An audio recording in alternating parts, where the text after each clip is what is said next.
Somewhere in a world far away from Grindr hookups, the noise of nightclubs, or the gloss of Instagram filters, two best friends in two separate cities sat down to tell each other stories. Their stories. Your stories. The stories of being different, sometimes difficult, alone, and adrift from a community they found no place in. This is our reminder that we are not alone, you are not alone, and we should never give up hope. You might think that the gay experience has been well documented and told before, but it hasn't. Not like this. Part heartache, part love letter, maybe even a call to arms for a more loving and inclusive community. These are the voices of the different kind of gay. Hi, this is Mitchell. And this is Goran. Welcome to the first episode of Different Kind of Gay. We're delighted to have you with us. As we step off the map and travel into this new terrain, we ask, what does it mean in 2020 to be a gay man who questions much of what our community sees as a norm, such as an obsession with sex and beauty, or cold-hearted gay capitalism? We wonder, where are the different kind of gays all hiding, and how can we work together to make this life more meaningful for one another? In our personal stories, disclaimer, all names have been changed, we share our own heartfelt experiences, followed by a discussion where we debate everything from lack of representation, finding hope, coping with rejection, and the need for better role models to guide us. We hope you enjoy it, and stick around for more of our journeys to come.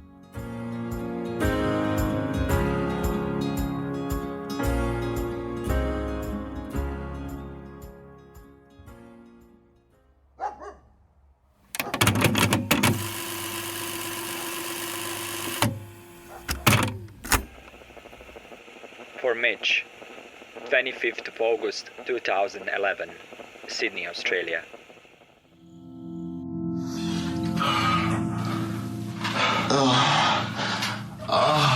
I place my hand over the stranger's mouth, stifling his urgent moaning as he comes. I need to be careful. The walls of my bedroom in Sydney are paper thin, and my flatmates have already raised concerns about the surge of last-minute visitors in recent weeks. Sorry, man. I got carried away. The stranger says, noting my apprehension as he tears off a few sheets of toilet paper and wipes the sleazy sheen from his groin. It's fine, I sigh, pretending like it doesn't rattle me. This was all just an act, a show. He didn't mean any of it. The stranger looks back at me like I just fell from the sky, as if this is the first time that he's noticed I'm there. Hey, bro, do you have a spare towel for me to take a quick shower?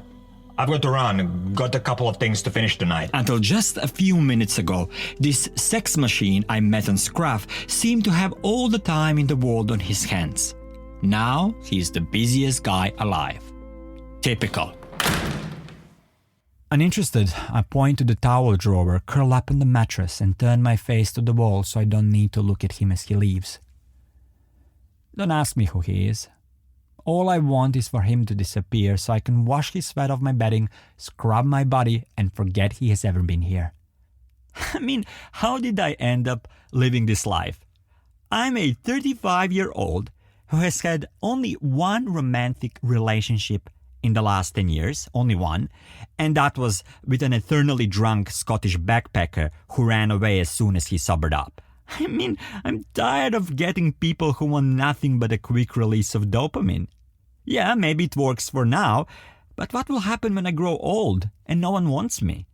I don't want to spend my retirement in the basement, saving up for Botox and filler treatments, wearing these massive sunglasses to hide my wrinkles. No. I want to be a happy old man.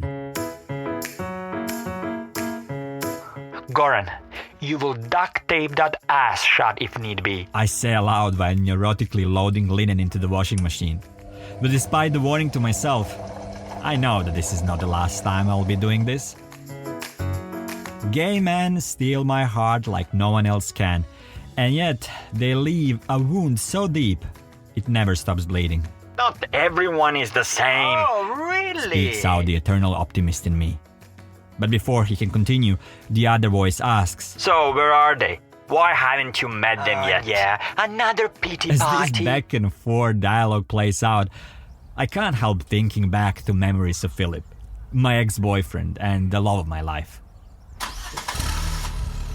The last time we were together, Philip left me with a warning. Beware of them. He said as he started the car before making his way to the airport. Whom? I snapped at him as if yelling at myself for not being able to keep the man I love. Gay man, you are childlike. You have a pure heart and trust people easily. Some of them are like fucking hyenas.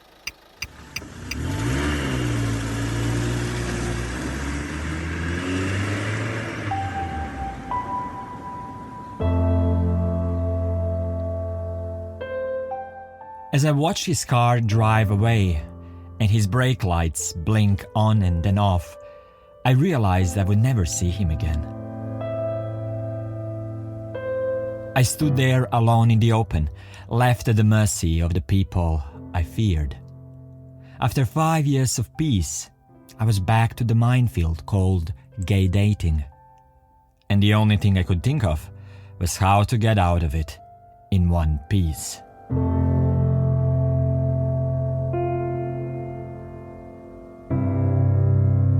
Well, I met Philip over the internet in my final years of theater studies in Banja Luka, one of Bosnia's largest towns.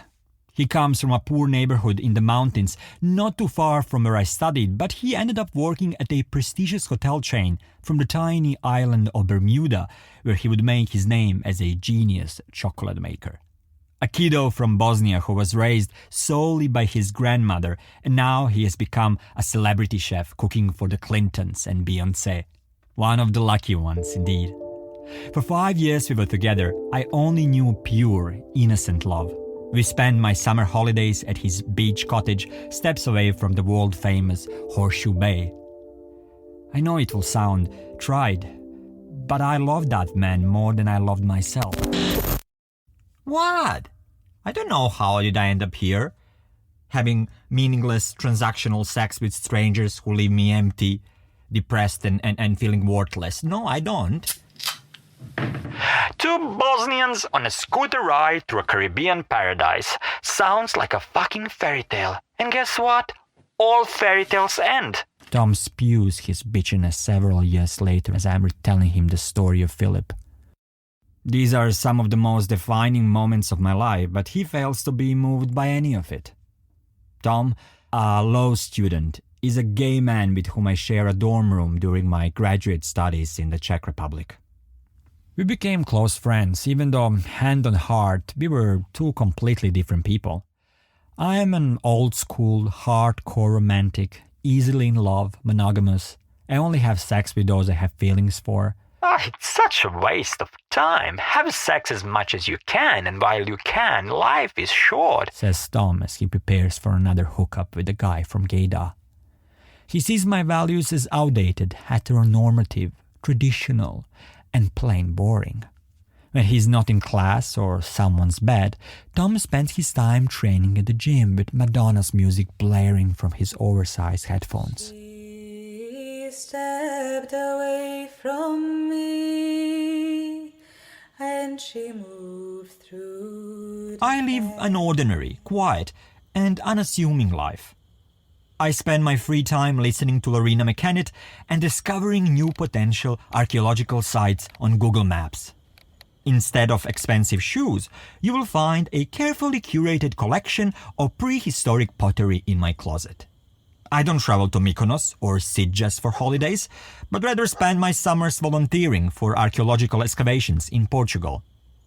Let's be clear, Tom and I have very different associations when it comes to the word substance. She came close beside me. I'm not saying I'm somehow better than Tom. In gay capitalism, men like him are at the top of the pyramid. They rule and get whatever they want. Attention, love, sex, friends, well-paid jobs. If I had a boyfriend, they could have my boyfriend as well. Only if they wanted to, of course. See, Lord, the deep. I was just 10 years old when my primary school teacher Rose told me, Goran, you're a deep person. Get ready for a difficult life. At that time, I didn't really get what she meant by that. Everything became much clearer when, after dinner, one of my dates commented, You are a very deep guy, aren't you? "He must be liking me," I thought. I was so happy that I danced my way back to the train station. He blocked my number that very same night. I hate the word deep. How does one undeep himself? No, I'm joking. I don't want to be a part of gay capitalism. Even if I were given a chance to choose another life, believe it or not, I would still choose the one where I remain nerdy, romantic me. But I do admit, sometimes it's hard to wander through life alone. To be an odd one out, a minority within a minority. Hello? Where is everyone? Where are the people like me in the gay world? And then, one Friday night, I decided to do something about it. I sat down and wrote a blog post titled A Different Kind of Gay and shared my story with others. By the following morning, hundreds of comments were made on the post. Guys from all over the world were reaching out and asking me how could I get involved. Rogério from Sao Paulo in Brazil told me about his plans to become a teacher and help children for favelas. Mike from Lake Charles, Louisiana, built homes for the homeless and Vietnam War veterans with the organization Rebuilding Together. Victor from Alicante, Spain, dreamed of a family and a small house on a farm where he could run a shelter for abandoned animals. Their sudden presence in my life was like the lighthouse to a ship lost and floundering in stormy waters. If you can't find your place in the community, then make one. Wrote Onur from Turkey, ending his message with a big hugging smiley and a few hearts. As I hugged him back, electronically at least, I felt that my life had completed the circle, and I was just where I was meant to be, creating meaningful, intimate, and genuine connections with other people. People like you. People who made this painful experience of growing up gay and coming out worthwhile. Thank you for existing. You saved my life.